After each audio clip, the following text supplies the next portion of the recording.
एक गांव में रामू नाम का एक व्यक्ति अपनी पत्नी के साथ रहता था।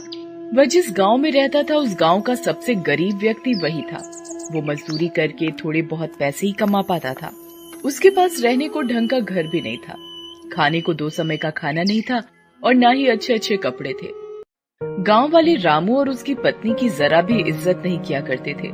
जिस कुएं से बाकी गांव वाले पानी लेते थे, अगर उस कुएं से पानी लेने रामू या उसकी पत्नी चली जाती थी तो सभी उन्हें भगा दिया करते थे। एक दिन रामू की पत्नी बहुत उदास होकर रामू से बोली, हमारी क्या गलती है जो गांव वाले हमारे साथ ऐसा बर्ताव करते हैं? हमने तो कभी किसी का बुरा नहीं किया। अरे, तुम चिंता क्यों करती हो? मैं हूं ना। तुम देखना, एक दिन यही गांव वाले हमसे मिलने के लिए लाइन लगा देंगे। मजदूरी करके भी इतने पैसे नहीं कमा पाता हूं जितना बाकी कमा लेते हैं, लेकिन तुम देखना, एक ना एक दिन हमारा भी सम्मान होगा। रामू दिल का बहुत अच्छा इंसान था।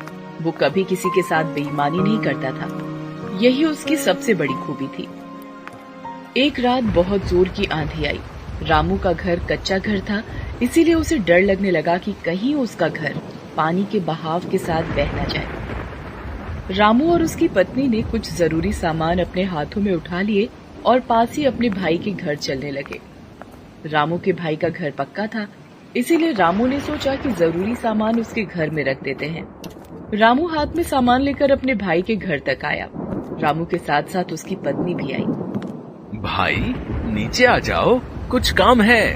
रामू का भाई नीचे आया और बोला, हाँ, क्या हुआ? इतनी बारिश में यहाँ क्यों आए हो? भाई, तुम्हें मेरे घर का हाल तो पता ही है। सारा सामान पानी के साथ बह ना जाए, इसलिए मैं कुछ अपना जरूरी सामान तुम्हारे घर में रखना चाहता हूँ। क्या तुम्हारा सामान मेरे घर पर? नहीं नहीं, मेरी पत्नी मुझे बहुत डांटेगी। मैं नहीं रख सकता तुम्हारा सामान। तुम जाओ, अपने घर में ही रहो। रामू का भाई गुस्से में अपने घर के अंदर चला गया। रामू और उसकी पत्नी दुखी होकर वापस अपने घर आ गए। बारिश बहुत जोर से हो रही थी, इसीलिए रामू और उसकी पत्नी अपना सामान और घर की रखवाली करने के लिए पूरी रात जागते रहे। सुबह हुई। अब तक बारिश बंद हो चुकी थी। अब ऐसी बरसात की स्थिति में रामू को एक भी काम नहीं मिल पा रहा था। कुछ महीने इसी तरह गुजर गए। एक बार रामू से गांव में शहर के कुछ अमीर व्यक्तियों ने मिलकर 1 सप्ताह मेला लगवाया। सभी अमीर व्यापारी अपने